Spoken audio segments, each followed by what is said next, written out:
Micro drones are quickly becoming my favorite class of drones in 2019, and the Emax Tinyhawk Freestyle is one of the reasons why. Flying this thing makes me wonder how is it possible something that small to fly that much like a 5-inch quad and to be so fast and enjoyable. I was fortunate enough to be able to compare the Emax Tinyhawk Freestyle to the Gepard C Phantom, which is also one of the best toothpick class drones that came out in the middle of 2019. And it's funny that although both of these quadcopters are amazing, and they're also quite different in terms of what they offer. So stay tuned if you're in the market for one of those. Let's take a deeper look and compare them. As far as the unboxing experience goes, the Emax Tinyhawk Freestyle comes in a nice hardshell case, great for packing in the quad and carrying it around. And this is everything you get inside the case.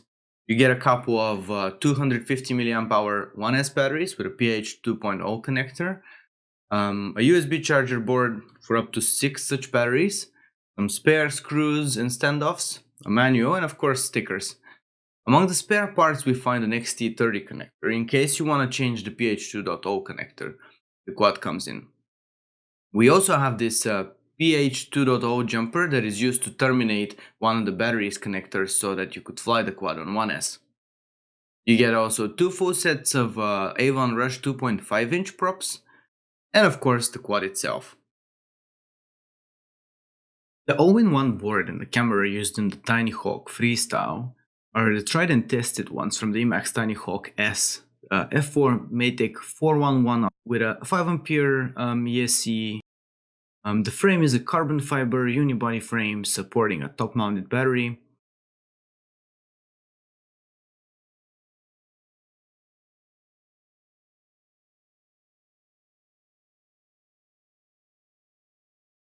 Micro USB port on the side is conveniently exposed so you can easily access for Betaflight configuration. A capacitor is installed on the battery terminals on the board.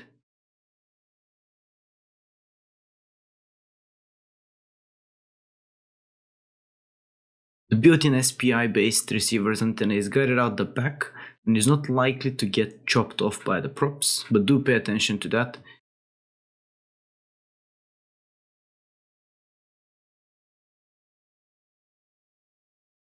Speaking of batteries, this drone allows for top mounting of batteries, and the battery connector is Emax interesting solution to allow plugging in 2 PH 2.0 connectors, or just one if you're using a jumper for the other slot. The motors are the Emax branded TH1103 7000 kV motors, spinning up Avon Rush 2.5-inch props.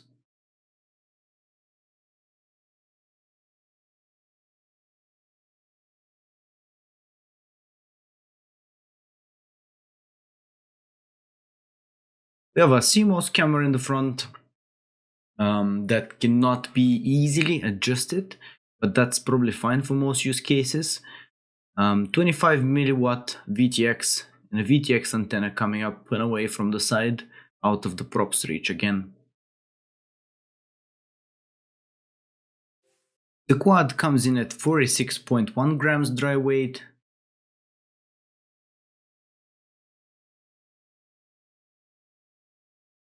$53 grams with props on,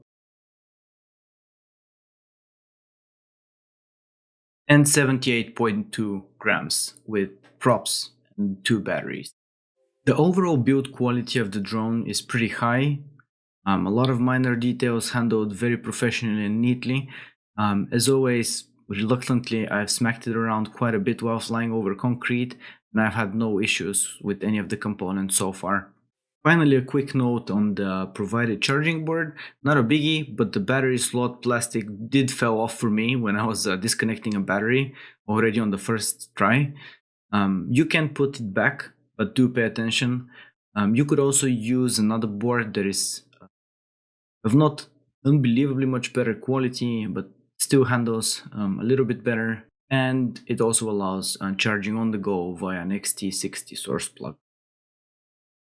To get ready for flying, we need to first bind the receiver to the radio. You can access the bind button fairly easily underneath the quad and depress it with a hex head screwdriver, for example.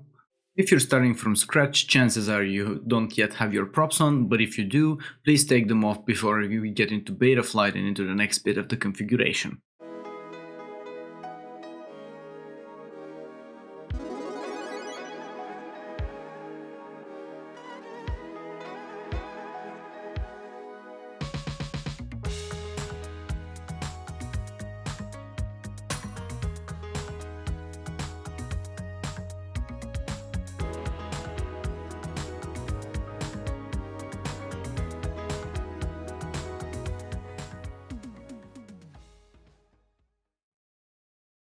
As far as the binding procedure goes, we're going to create a new model in our radio. You can just roll with the instructions, select Moti, Copter, go with the default channels, press to confirm. In our new model on the setup screen, we're going to go to the binding options and we're going to set the mode to D8.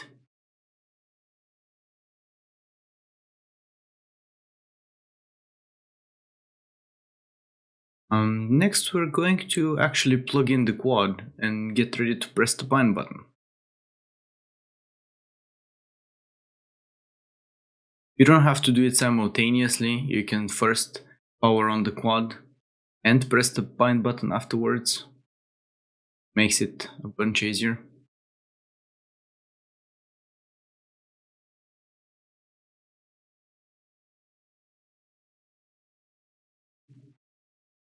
Press the bind button until the LEDs change into solid blue and blinking red.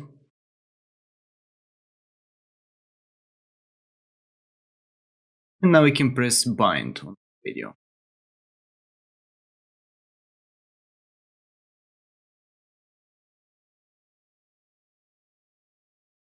The quad should blink a few times. Afterwards, we can power cycle it, turn off the binding mode from the radio, and power cycle the quad.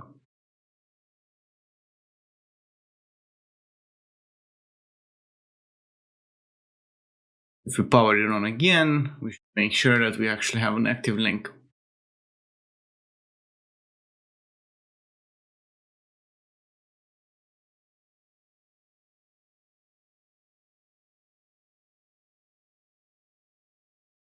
While we still have the radio handy, there is a couple more things we could do here.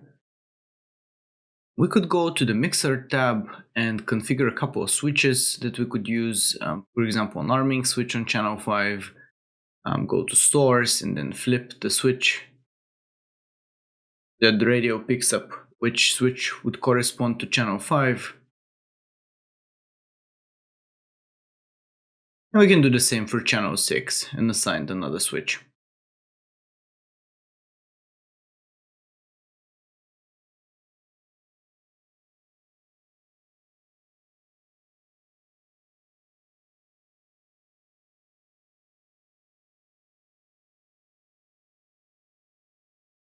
Lastly, something we could do as well is come to the outputs screen and fine-tune the output of our channels. You probably noticed that the output is not a perfect 1000 to 2000, but we can fix that in a second. Go into the edit menu of the channel, and while holding the stick all the way down for this throttle, the throttle stick for channel 1, we see the value being 980 something. We can adjust the min value up until we reach a total value of 1000. And we could do the same with the max value by reducing it until we reach a total value of 2000. That allows for very precise stick end values. And you could do the same to all the other channels.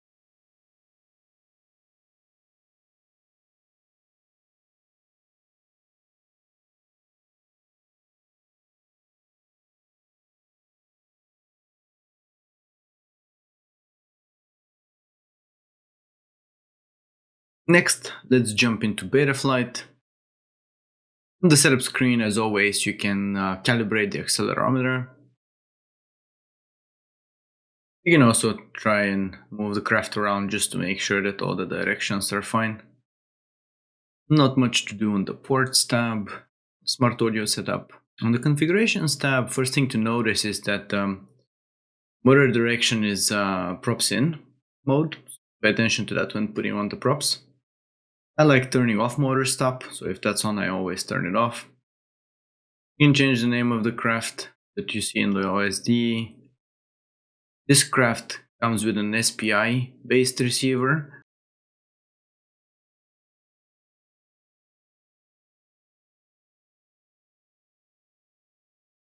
I also like keeping air mode on, as it's easier when you do some freestyle maneuvers, flips and rolls. They even reboot and making your changes. And verify that your settings were indeed saved. You could adjust some of the power and battery values on the power and battery tab if needs be. I haven't done that. I also didn't do anything on the pitch tuning tab for now, as I like flying the stock settings. Finally, on the receiver tab, you need to make sure that the channel map here matches what we have. One of the easiest ways is to turn on your receiver and see if the different channels move correctly. Depending on which switch you flip, which stick you deflect, the correct corresponding channel should be changing its value. Finally, let's jump into the modes tab. Here's where we could set up our arming switches, different modes, angle mode, horizon mode, maybe a beeper or turtle mode, flip over after crash. Again, you could test your modes by flipping the switches on your radio. The motors tab is where you could test spin directions of the motors as well as how they move, if they move. Finally, on the OSD, I'm going to enable the RSSI value because we're going to be getting some information about RSSI from the SPI receiver. Finally, let's check that we can indeed arm the quad correctly. Plug in the battery, still no props on, and test your arming switch.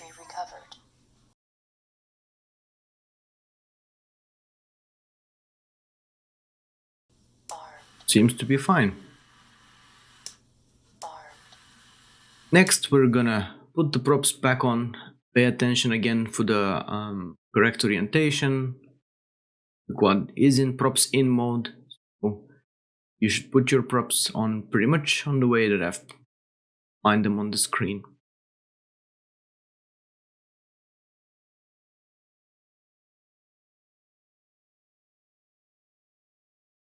And before we head out to rip a few packs, let's discuss how are we gonna mount batteries on this one. There are pretty much a couple of options. One is mounting the batteries vertical, like this.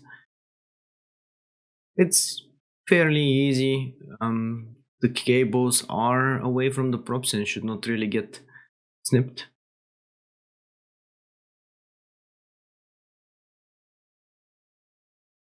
And another way of mounting the batteries, putting them on top of each other.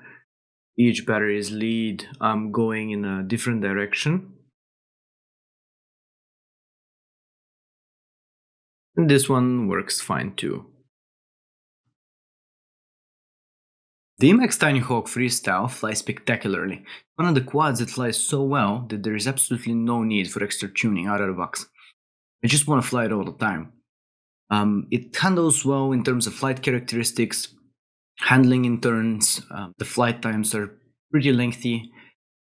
It gets bonus points for battery reusability if you have plenty of those 1S PH 2.0 batteries. It's super easy to set up and to fly. What it could do better is probably range, given that the onboard SPI based receiver is only gonna get you so far.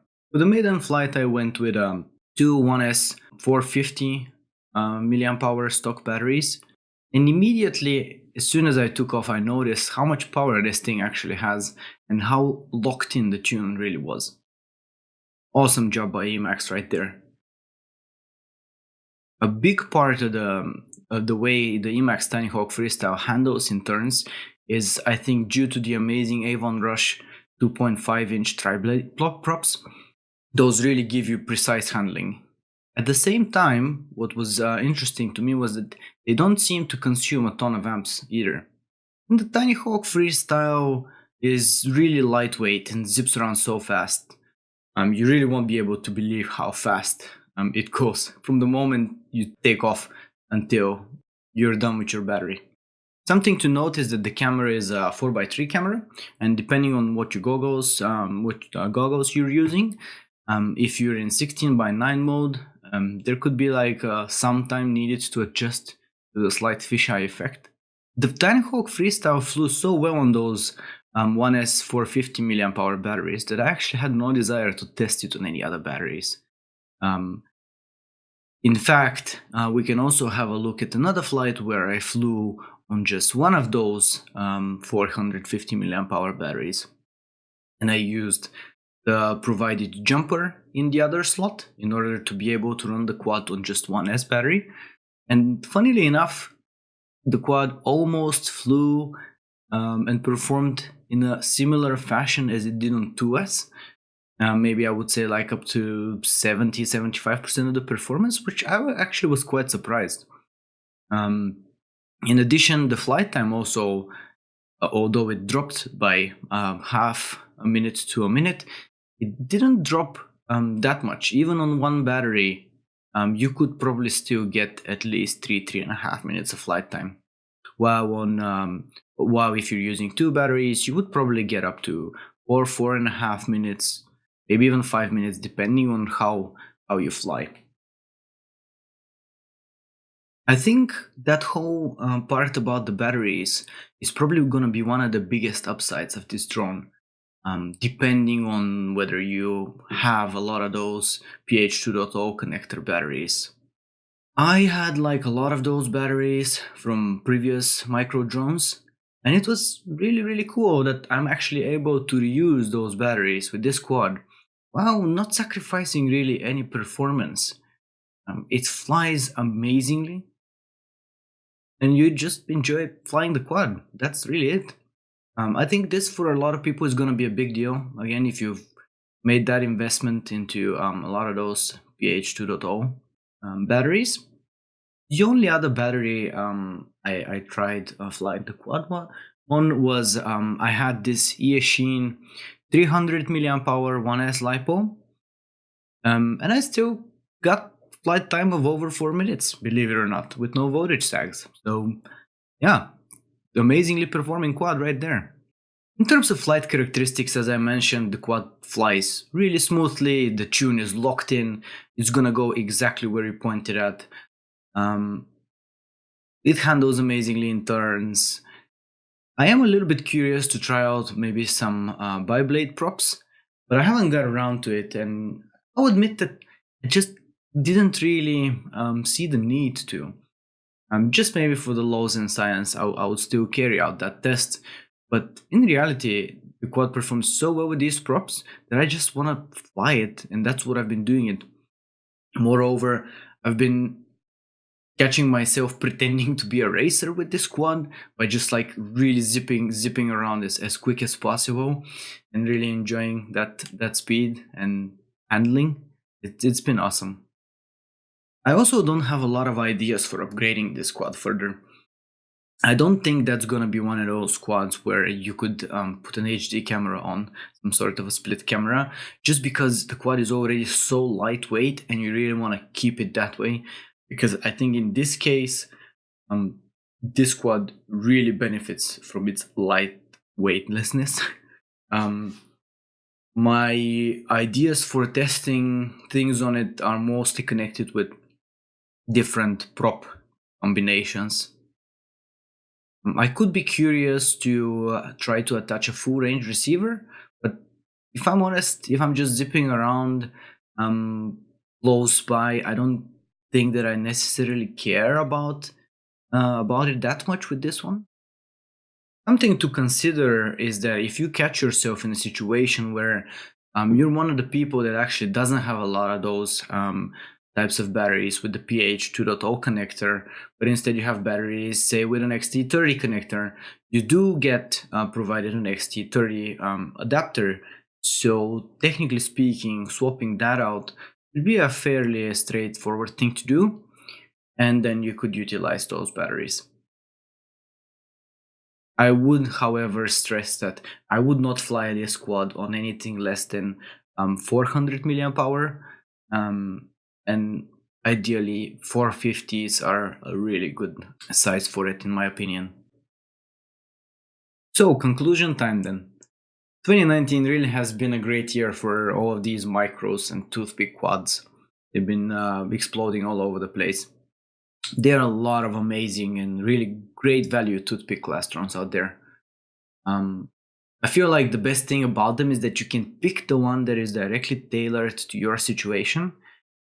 And in my case, I've been mostly really comparing the Gep RC Phantom with the Emax Tinyhawk Freestyle, which both perform amazingly well, but they are yet so different. Depending on your situation, depending whether you want to use old 1S lipos that you have lying around, depending on whether you want a full range receiver or not, depending on how important HD is to you, this could be or may not be the quad for you. I would really say that the main points of the Emax Tinyhawk Freestyle are really just this pure enjoyment of flying.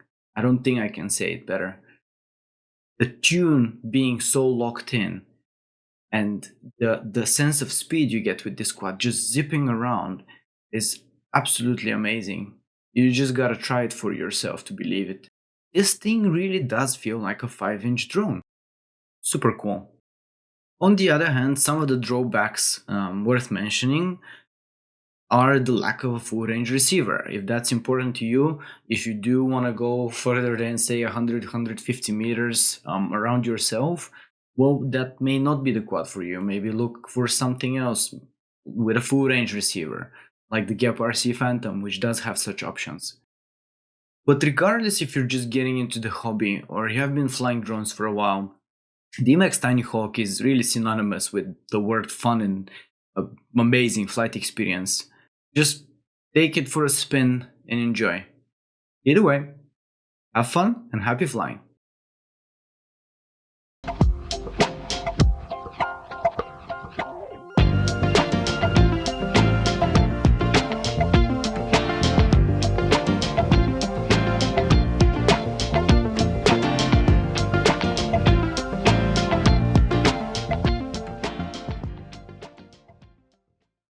Daddy, I have a lot of lotto cards. Nice buddy.